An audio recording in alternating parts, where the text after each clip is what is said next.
Bueno, grupo, un cordial saludo para todos y para todas. Vamos, como lo planteamos en clase, a abordar la corrección del parcial a través de esta videoclase.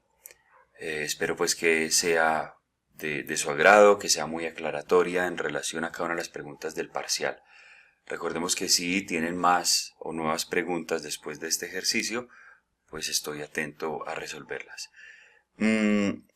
La dinámica es muy sencilla. Voy a proyectar el parcial, voy a abordar cada una de las preguntas a las que ustedes se enfrentaron a lo largo del parcial y van a tener una secuencia de nuevas preguntas que les va a ayudar a reforzar los temas abordados.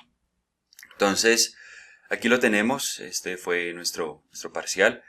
La primera pregunta nos habla o nos hacía alusión a esa condición de uniformidad de tiempo y espacio como principio fundamental de toda investigación científica, a la que un investigador o con la que un investigador debe llegar a sus hipótesis y a sus experimentaciones. ¿Sí? Recordemos que los principios de toda investigación científica, como vimos en clase, son tres. Son el principio de uniformidad de tiempo y espacio, el principio de causalidad natural y el principio de percepción común. Bien, cuando el investigador observa un fenómeno, ¿cierto? Está haciendo un estudio en un medio natural, está observando un fenómeno natural, una enfermedad, un fenómeno geológico, biológico, pues sabemos que este fenómeno se rige, en principio, por una causa natural. Quiere decir que la enfermedad no es explicada por un fenómeno sobrenatural, sino que es, o debería, o tiene una explicación de causa natural.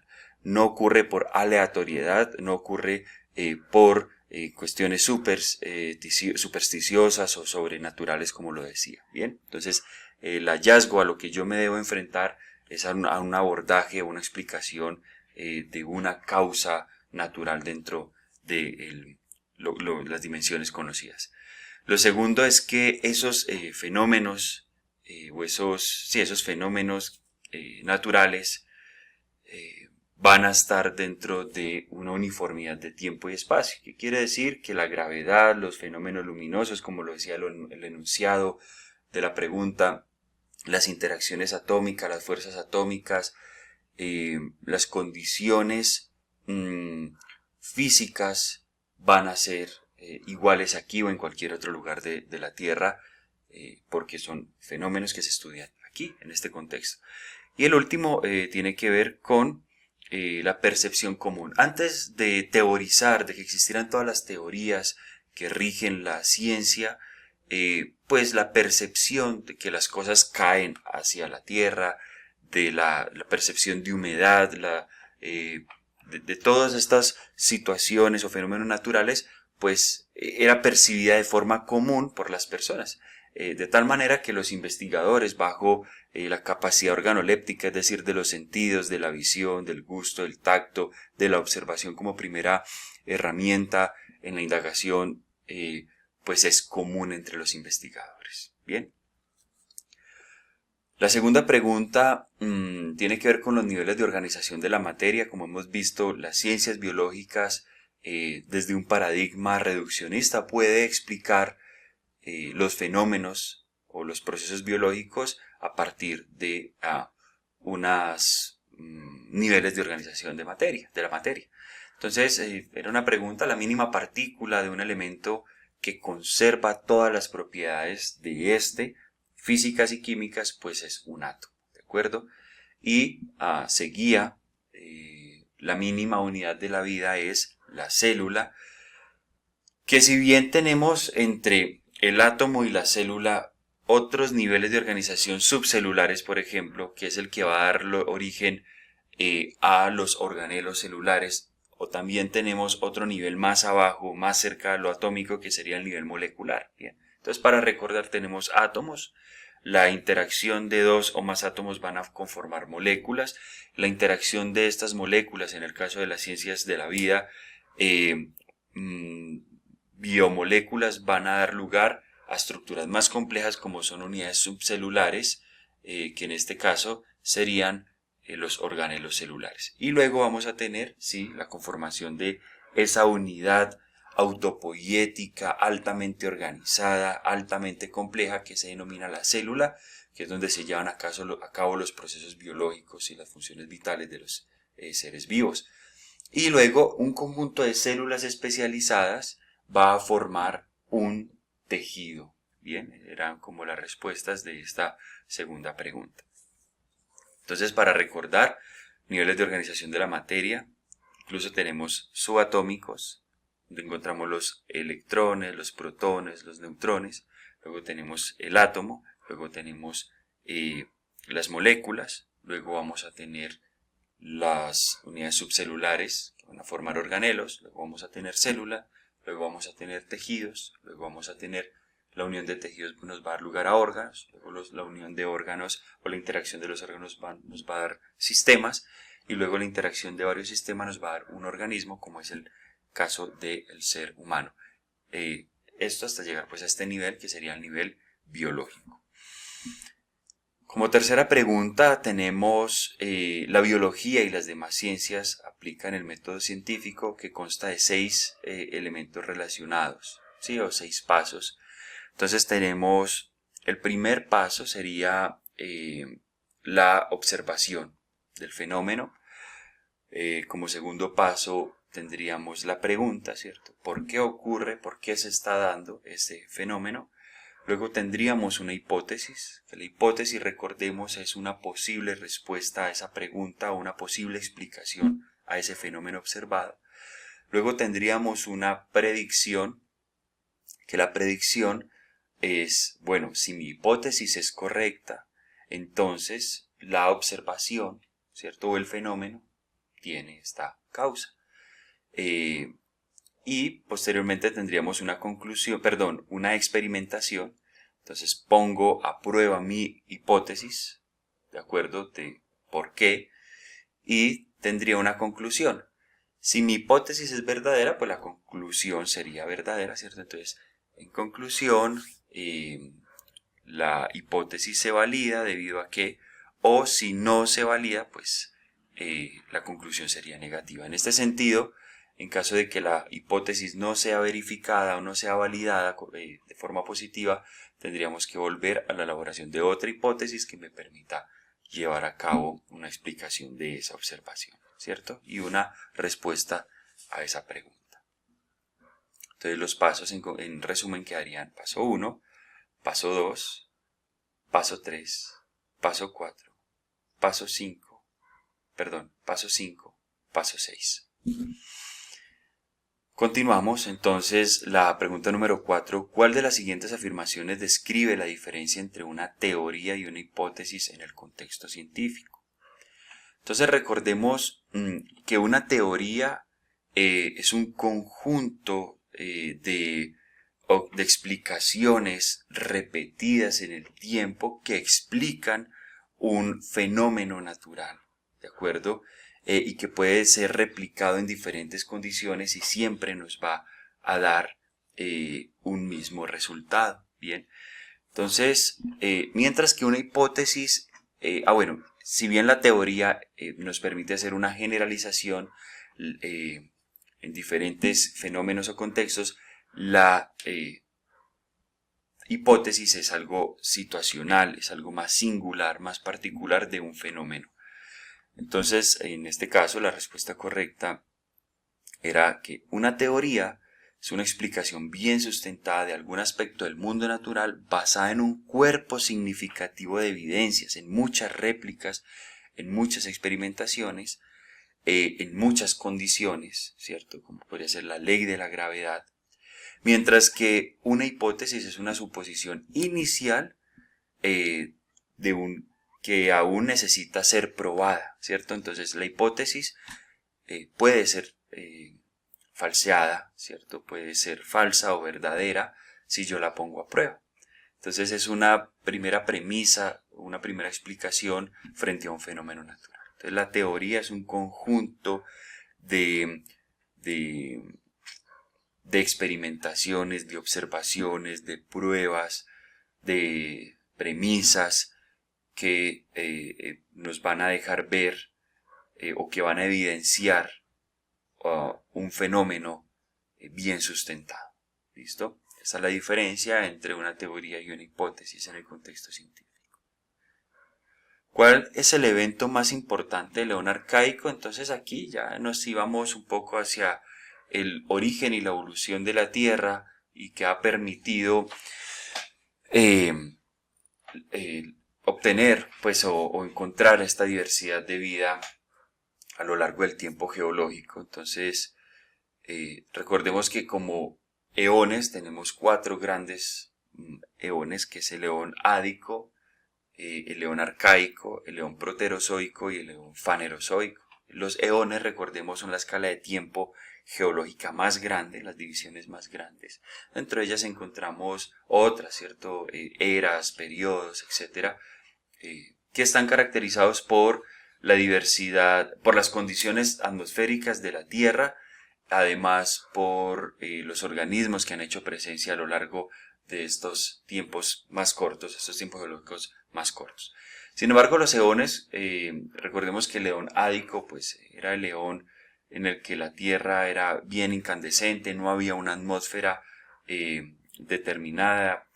Luego empieza a enfriarse y en el eón arcaico pues, aparecen las primeras formas de vida hace 3.600 millones de años.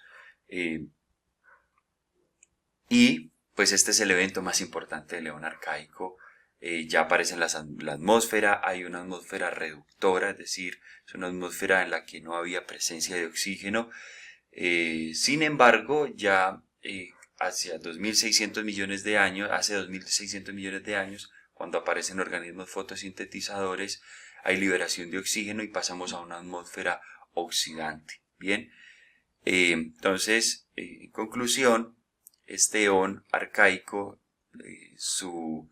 la Tierra deja de recibir impactos de meteoritos, aparece una atmósfera y esto pues permite, como lo veremos más adelante en las teorías de los orígenes de la vida en la Tierra, aparecen las primeras formas de vida. Bien, continuamos entonces. Pregunta 6. Dentro de los procesos que sustentan la evolución, entonces recordemos que esa teoría unificada de la evolución nos habla de 3 conceptos. Primero es la herencia, tenemos variabilidad genética y tenemos el método de la selección natural. Cuando nosotros combinamos variabilidad genética, herencia y selección natural, vamos a encontrar procesos evolutivos en la vida biológica. En este sentido, la pregunta era hacia la herencia. Bien, dentro de esos procesos evolutivos, la herencia es el proceso mediante el cual la variabilidad genética, el pool genético que existe entre los organismos de una población, se transmite generación a generación. Bien, se heredan. Y esto incluye la transmisión de genes de padres a hijos y la variación de los alelos dentro de una población. Recordemos que los alelos son las formas de los genes. Bien.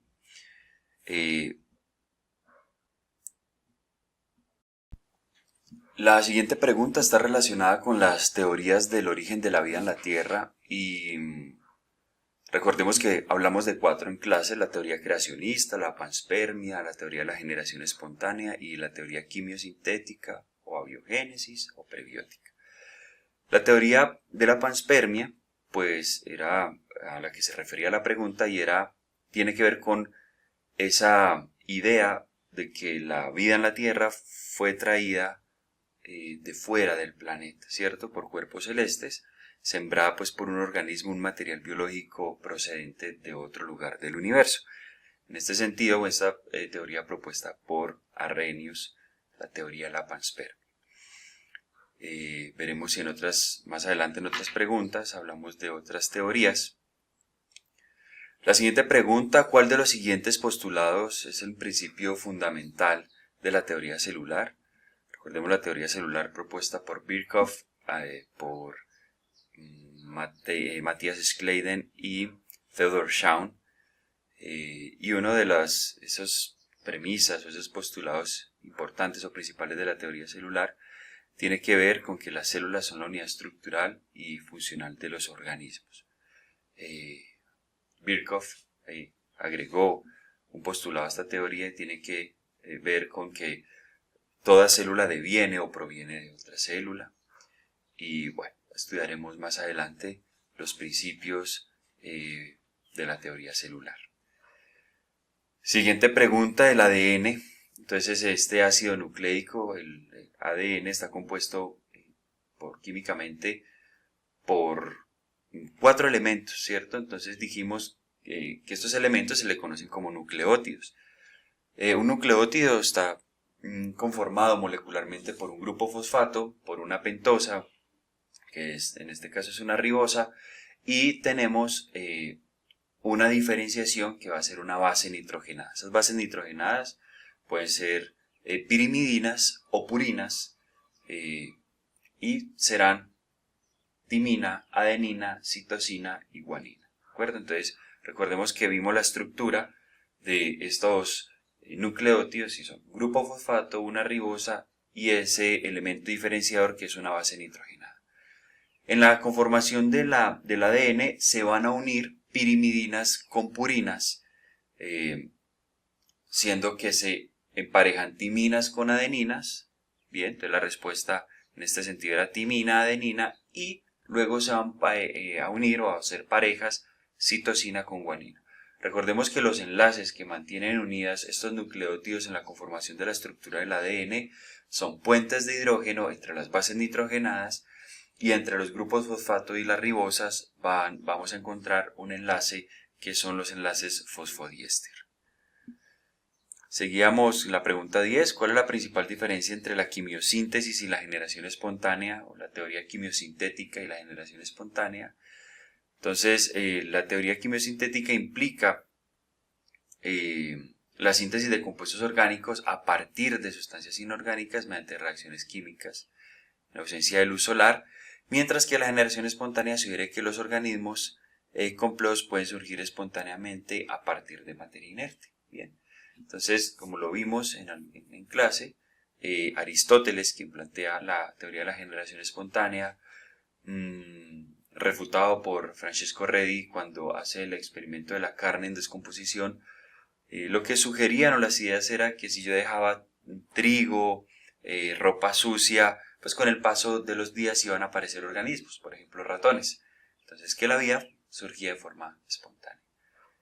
O el ejemplo que vimos del árbol, cuando las hojas caen hacia la tierra, este ejemplo que nos da Aristóteles, las hojas de un árbol cuando caen hacia la tierra se convierten en aves, y cuando caen hacia el agua, encima de una laguna, se convierten en peces, ¿cierto? Esta es la teoría de la generación espontánea. Siguiente pregunta. Esta está relacionada con la teoría de la panspermia. Entonces, leamos el enunciado: la sonda lunar estadounidense no tripulada, Surveyor 3, los compañeros de habla angloparlantes me corregirán esta pronunciación. Entonces fue contaminada con unas bacterias, Streptococcus mitis, antes de su lanzamiento, pero para sorpresa de los investigadores y de quienes están a cargo de esta sonda, cuando la sonda volvió de la Luna, traía estas bacterias vivas. Entonces, pues esto sugiere la idea de que la confirmación de que la vida puede sobrevivir en ambientes extremos en el espacio es posible. En este sentido, en lo que ellos, las hipótesis que lanzaron, apoyando la teoría de la panspermia o la teoría de la litopanspermia, en la que quizá en un meteorito en la parte interna venía esa espora de vida, cuando impacta con la Tierra pues se despliega y ocurre la vida en la Tierra, ¿cierto? Esta es la teoría de la panspermia. ¿Cuál de las siguientes no es una característica de los seres vivos?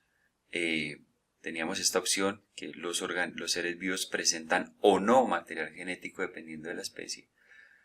Como hemos dicho, la presencia de ácidos nucleicos, ARNs o ADNs al interior de los organismos es una condición sine qua non de la vida, sabiendo que el ADN es esa molécula que controla las funciones de la vida a través de la síntesis de proteínas, ayudada por los diferentes ARN que existen. Entonces, todas las formas de vida, sin excepción, tienen o poseen un material genético. ¿Qué diferencia existe entre las células eucariotas y procariotas en términos de la estructura del núcleo? Como dijimos, las células eucariotas poseen un sistema endomembranoso, lo que va a generar una característica que es la compartimentación al interior de la misma, que diferencia procesos biológicos, químicos al interior de la célula. Bien, entonces vamos a encontrar la conformación de organelos por membrana, como puede ser el retículo endoplasmático, como puede ser el aparato de Golgi, pueden ser los lisosomas, mitocondrias, van a estar conformados por, incluso el núcleo, van a estar conformados por una membrana y los va a diferenciar. Esa es la diferencia. Entonces, las células eucariotas poseen este sistema endomembranoso, mientras que las células procariotas no. Su material genético está ubicado en una zona céntrica, conocido como el nucleoide, pero no poseen este sistema endomembranoso. ¿Qué tipo de enlace se forma entre los átomos cuando se comparten uno o más pares de electrones? Recordemos que encontramos enlaces iónicos covalentes, puentes de hidrógenos. En los enlaces covalentes se comparten, ¿cierto? Los átomos comparten los electrones, puede ser de zona igual o de forma igual o de forma desigual, y esto va a formar enlaces covalentes polares o apolares. En los enlaces iónicos la diferencia es que el electrón se cede al otro átomo, llenando su último nivel de carga, de valencia, y va a formar enlaces conocidos como enlaces iónicos. Bien, durante la formación de polisacáridos, ¿cierto? A partir de monosacáridos, es decir, de moléculas más complejas, a partir de elementos más simples, la reacción en la que se elimina una molécula de agua para unir estos dos monosacáridos se denomina, entonces, síntesis por deshidratación. Bien, entonces tengo dos monómeros o tengo dos estructuras más simples. Para unirlas, una va a liberar un OH, un grupo H, y otra va a liberar un oxígeno y van a formar una molécula de agua. Entonces, como esta es a pérdida de agua, se llama síntesis porque se sintetiza, se consolida una molécula más compleja, pero se libera una molécula de agua. Bien, mientras que la reacción contraria, entonces sería cuando tengo una molécula grande, compleja, para romperla, pues voy a poner agua, entonces voy a romper una molécula de agua, un grupo H va a ir hacia un lado y un oxígeno hacia otro, entonces se va a denominar o va a haber un proceso de degradación por hidrólisis, perdón. Bien, aquí vamos a pasar entonces a los tejidos del cuerpo humano, en términos de la organización del cuerpo humano. Y recordemos que existen 4 tipos de tejidos principales en la estructura del cuerpo humano y son el tejido epitelial, el tejido muscular, el tejido nervioso y el tejido conectivo o el tejido conjuntivo. En este caso estamos hablando del tejido muscular. En términos de estructura, el tejido muscular se diferencia en dos. El tejido muscular se le conoce como rojo o blanco o tejido muscular estratificado porque microscópicamente podemos observar en este tejido unas estrías, ¿bien? Y tenemos el tejido muscular liso. Y lo que seguía, pues, queríamos determinar o explicar en esta pregunta, era la diferencia que existe entre tejidos muscular estratificado, encontramos dos, ¿cierto? El tejido muscular estratificado cardíaco, y el ejemplo sería el corazón, ¿bien? Y el tejido muscular estratificado esquelético, que un ejemplo podría ser el bíceps, el sartorio, el platisma, el macetero, cualquier músculo que esté asociado a los huesos, ¿bien? Por eso se llama músculo estratificado, esquelético, y aquí estaría el ejemplo. Respecto al músculo liso, pues este hace presencia sobre el tracto respiratorio, el tracto digestivo, en la vasculatura, y recordemos que este músculo liso es involuntario, el músculo estriado cardíaco es involuntario y el músculo estriado esquelético es voluntario. El grupo de tejidos diversos que incluye cartílago, hueso, grasa, sangre, se conoce como tejido conectivo especializado. Esta pregunta 17, lo que quería abordar es la diferenciación, la capacidad que tenemos de diferenciar los tejidos conectivos respecto al tejido laxo, que es el más abundante, que es ese líquido espeso que embebe o ayuda a la conformación de los otros tejidos, el tejido denso, que se encuentra en tendones y ligamentos, que tiene alta carga de fibras de colágeno y que está diseñado para recibir grandes presiones o fuerzas, y el tejido especializado, que es conectivo especializado, que es el que incluye cartílago, hueso, grasa y sangre. Bien, entonces el tejido conectivo, sabemos que como función tiene la posibilidad de conectar tejidos, de dar soporte y resistencia a los tejidos, y se diferencia entre tejido conectivo laxo, tejido conectivo denso y tejido conectivo especializado. Siguiendo con las preguntas, entonces estuvimos hablando de la hipótesis del mundo del ARN como teoría de la primera molécula autopoiética, autorreplicante, que daría lugar a las diversas formas de vida en la Tierra. Y la pregunta era de cuál de las siguientes evidencias representa así el argumento más sólido a favor de la hipótesis del mundo de ARN. Y es que el ARN tiene la posibilidad de almacenar información y además la existencia de ribosimas que catalizan reacciones esenciales en la célula. Entonces recordemos que la molécula ARN tiene una característica importante, sofisticada, y es que es una molécula catalítica, es decir, que promueve o lleva a cabo reacciones químicas al interior de la célula. Entonces, el ADN, por ejemplo, es una molécula que almacena información altamente estable, como vimos por la presencia de esta timina que tiene un grupo metilo y que permite el almacenamiento de una información genética, unos genes.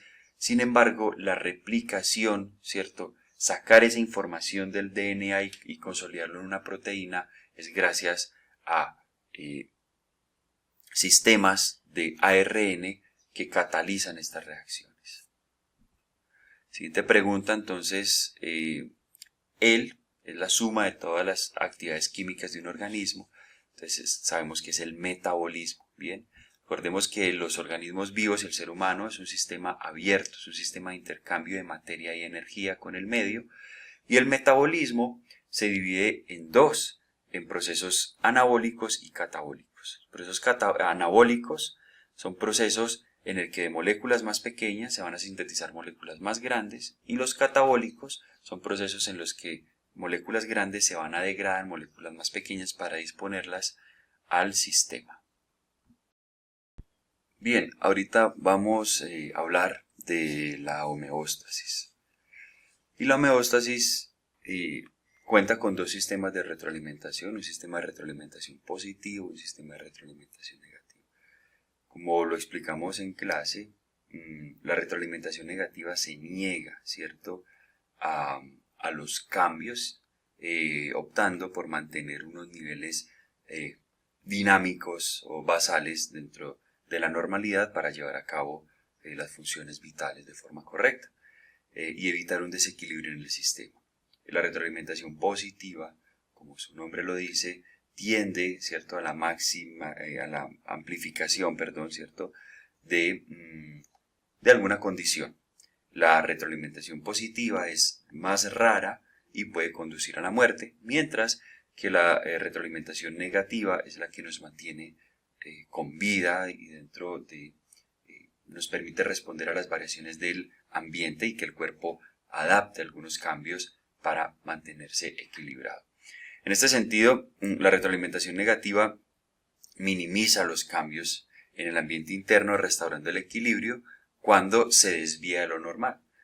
Y un ejemplo, entonces, para responder a la pregunta 22, tiene que ver con los niveles de glucosa en sangre, ¿cierto? Entonces, cuando hay una ingesta calórica, aumentan los niveles de glucosa en sangre, el sistema induce la síntesis o la liberación de insulina para que la insulina pueda llevar a cabo, o la glucosa, perdón, pueda entrar a las células y ser metabolizada y mantener unos niveles estables o equilibrados de glucosa en sangre que no afecten el sistema. O la temperatura, bien, cuando la temperatura del cuerpo disminuye, del ambiente, perdón, disminuye, entonces el cuerpo aumenta el metabolismo y si es necesario aumenta una contracción involuntaria, empieza a tiritar los músculos esqueléticos para calentar y mantener la estabilidad o la temperatura dentro del equilibrio, dentro de la normalidad.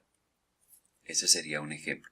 Recordemos que la retroalimentación o el sistema de retroalimentación negativa funciona como con sensores y efectores, ¿cierto? Entonces recibe un estímulo, envía una señal y se da una acción motora o secretora para mantener el equilibrio de los niveles homeostáticos.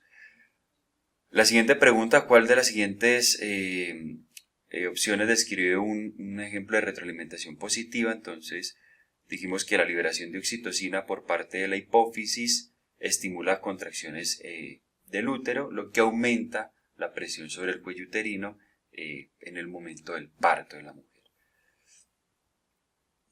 Bien. Como vimos en las características de los seres vivos responden a estímulos. Pero la percepción de estos estímulos, en el caso del ser humano, está mediada por receptores. Tenemos interoreceptores y exteroreceptores. En este caso están relacionados los sistemas organolépticos del cuerpo humano, como son el tacto, el gusto, el olfato, la visión.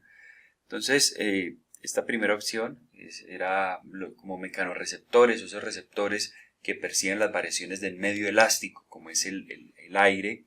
Está el oído y la piel.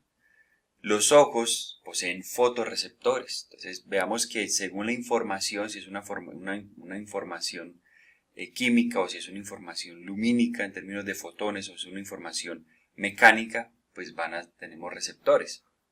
Entonces fotorreceptores en los ojos y quimiorreceptores en el gusto y en el olfato. Bien. Y termorreceptores van a estar en la piel, es decir, variaciones en temperatura, variaciones en la composición química, variaciones en la intensidad de luz o variaciones en la deformación del medio elástico serán mecánicas, entonces mecanorreceptores. Bien, dijimos que el sistema o el cuerpo humano percibe estímulos, pero tiene dos respuestas. Tiene una respuesta, solo dos respuestas. Su sistema nervioso luego va a hacer una integración de los estímulos por neuronas sensitivas. Él va a generar una respuesta motora, es decir, moverse, contraer unos músculos, o una respuesta secretora. ¿Listo? Basado o bajo el ejemplo que tenemos en la pregunta 25, un tipo de respuesta del organismo a un estímulo es evidenciando la producción de cortisol y adrenalina. Pues evidentemente, si hablo de secreción, de producción de una hormona, pues será secreción. Bien. ¿Cuál de las siguientes no es una característica de los procariotas? Entonces, como vimos, los procariotas son sistemas unicelulares que pertenecen o que tienen dos dominios, el dominio arquea y el dominio bacteria. Y vimos que estos procariotas, pues como característica, es que no tienen un núcleo definido ni organelos rodeados por membrana, lo dijimos. Mientras que los procariotas no pueden compartir información genética.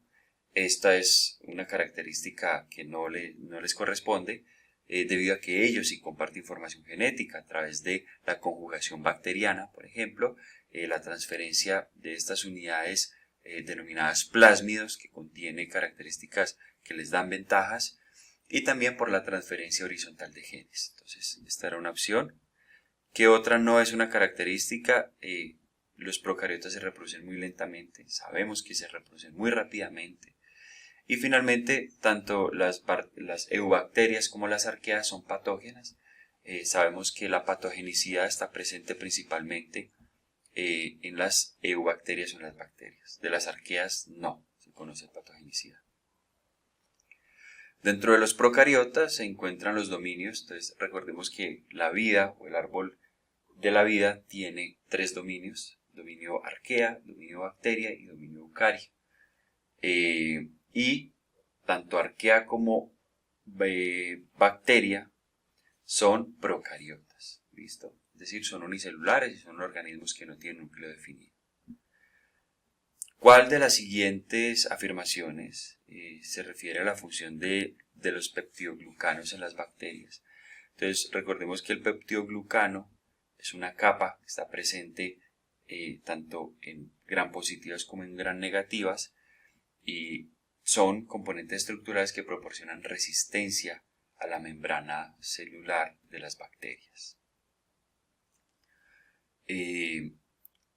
Esta presencia en altas proporciones de la capa de peptidoglucano nos va a permitir por tinción de gram diferenciar si es una gram negativa o si es una gram positiva.